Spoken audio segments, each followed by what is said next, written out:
Welcome to AKM kitchen అండి. ఈరోజు మీకు నేను చికెన్ గ్రేవీ చేయడం చూపిపోతాను. ఇది ఇడ్లీకి, దోశకి చాలా బాగుంటుంది. సో దీనికి కావాల్సిన పదార్థాలు ఏంటి అని చూపిస్తున్నానండి. నేను ఒక హాఫ్ కేజీ బోన్లెస్ చికెన్ తీసుకున్నాను విత్ లివర్. సో కొద్దిగా ఆనియన్, టమాటో, కొత్తిమీర, ఒక 4-5 పచ్చిమిర్చి తీసుకుంటాను. కారం 1 స్పూన్ అండి. నేను కారం తగినట్టుగా కారం ఎంత తీసుకుంటామో ధనియా పౌడర్ అంతే తీసుకోవాలి, అప్పుడే టేస్ట్ బాగుంటుంది. 1 స్పూన్ ధనియా పౌడర్, కొద్ది కస్తూరి మెత్తి, 1/2 స్పూన్ గరం మసాలా, 1/4 స్పూన్ ఇంగువ. సో దీన్ని నేను ఆల్రెడీ మిక్స్ చేసి పెట్టుకున్నాను. దీనిలో ఆవాలు, జీలకర్ర, సోంపు, 3 ఏలకులు, ఒక 3 లవంగ, ఒక చిన్న బిర్యానీ ఆకు, పట్ట, ఇవన్నీ తీసుకున్నాను. నేను రండి ఎలా చేయడం చూపిస్తాను. సో నేను కడాయి పెట్టి ఆయిల్ ఒక 2 స్పూన్ ఆయిల్ వేసుకున్నానండి. ఇప్పుడు ఈ పోపు దింపులు దీన్ని వేసుకుంటాను. అయిందండి. ఇప్పుడు నేను దీని కరివేపాకును పచ్చిమిర్చి చేసుకుంటున్నాను.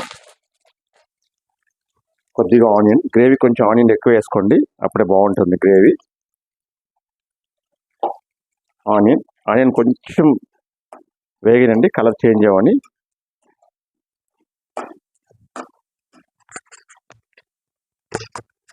ఇప్పుడు ఆనియన్ మంచిగా వేగిందండి, దీనిలో కలర్ చేంజ్ అయిపోయింది. దీనిలో నేను కొద్దిగా టమాటా యాడ్ చేసుకుంటున్నాను. టమాటా కొంచెం ఎక్కువ యాడ్ చేసుకోండి, టమాటా కూడా గ్రేవీ ఎక్కువ కావాలంటే.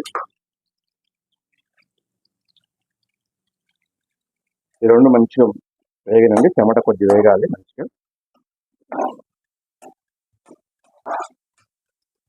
ఇప్పుడు టమాటా ఆనియన్ అంతా మంచిగా వేగిందండి. దీంట్లో నేను కొద్దిగా అల్లం వెల్లుల్లి పేస్ట్ యాడ్ చేసుకుంటాను, ఒక 1/2 స్పూన్ అంతా. కొంచెం ఒక 1 మినిట్ వేగిందండి. అల్లం వెల్లుల్లి పేస్ట్ ఒక పచ్చివాసన అంతా పోయింది. దీంట్లో నేను కారం మసాలా అంతా దీనిలో యాడ్ చేసుకుంటున్నాను. ఇప్పుడు ఈ స్టేజ్లో మీరు మంచిగా మిక్స్ చేసుకోండి. మిక్స్ చేసుకుని కొంచెం ఆయిల్ కొంచెం ఫామ్ అవని పైకి, అప్పుడు చికెన్ యాడ్ చేసుకోండి. ఈ కారం అంతా కొంచెం మసాలా అంతా పచ్చివాసన పోయిందండి. దీనిలో కొద్దిగా వాటర్ యాడ్ చేసుకోండి. ఇప్పుడు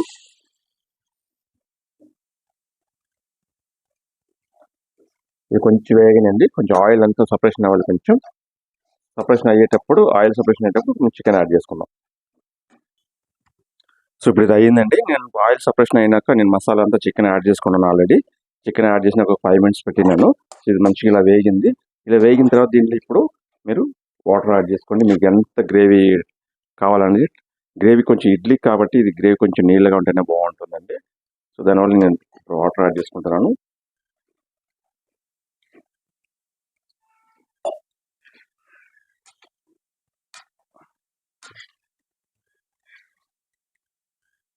దీనిలో టేస్ట్ తగ్గంత ఉప్పు యాడ్ చేసుకోండి. ఇప్పుడు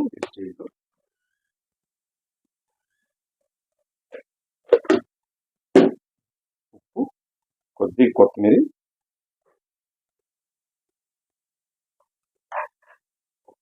కొద్దిగా పుదీనా యాడ్ చేయండి. పుదీనా యాడ్ చేసి కొంచెం కుదిరానండి. ఒక 5 నిమిషాలు ఉండి, 5 నిమిషాలు వేగిన తర్వాత తీసేసుకుందామండి. కాంబినేషన్ అండి, idli chicken gravy already ready అయిపోయింది. నేను ఇడ్లీ పోసుకుంటున్నాను. ఇప్పుడు పిండి ఆల్రెడీ నేను రెడీ చేసి పెట్టుకున్న పిండి బాగా పులవాలండి. మేము ఇది అంటే చాలా సాఫ్ట్గా ఉంటుంది ఇడ్లీ, మీకు చాలా వైట్గా వస్తుంది ఇది. ఎందుకంటే మేము ఇది కర్ణాటక స్టైల్ పిండి రెడీ చేసాం కాబట్టి నేను మల్లిగే ఇడ్లీ అంటారు అక్కడ, అంటే మల్లెపూల ఇడ్లీ అంటారు. అది చాలా సాఫ్ట్గా వస్తాయి. సో ఇప్పుడు ఇడ్లీ కూడా పోసుకుంటున్నాను, గ్రేవీ రెడీ అయింది కాబట్టి. రెండు రెడీ అయినాక మీకు చూపిస్తాను.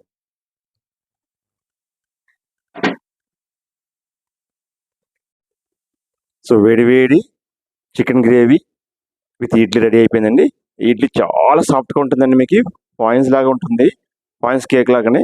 మీకు నేను పిండి గురించి నేను మీ బియ్యం ఎలా రుబ్బాలి, ఎలా నానబెట్టుకోవాలి, ఎంత కొలత వేసుకోవాలి నేను చెప్పలేదు. మీకు కావాలంటే నేను మెసేజ్ పెట్టండి నాకు, నేను మీకు ఎక్స్ప్లెయిన్ చేస్తాను. సో ఇది ఇప్పుడు రెడీ అయిపోయింది. మీరు ఇలాగే ట్రై చేయండి, చాలా టేస్ట్గా ఉంటుంది. ట్రై చేసి ఎలా ఉంది టేస్ట్ నాకు కమెంట్ చేయండి. మా ఛానల్ సబ్స్క్రైబ్ చేయండి, లైక్ చేయండి, షేర్ చేయండి. Bye bye.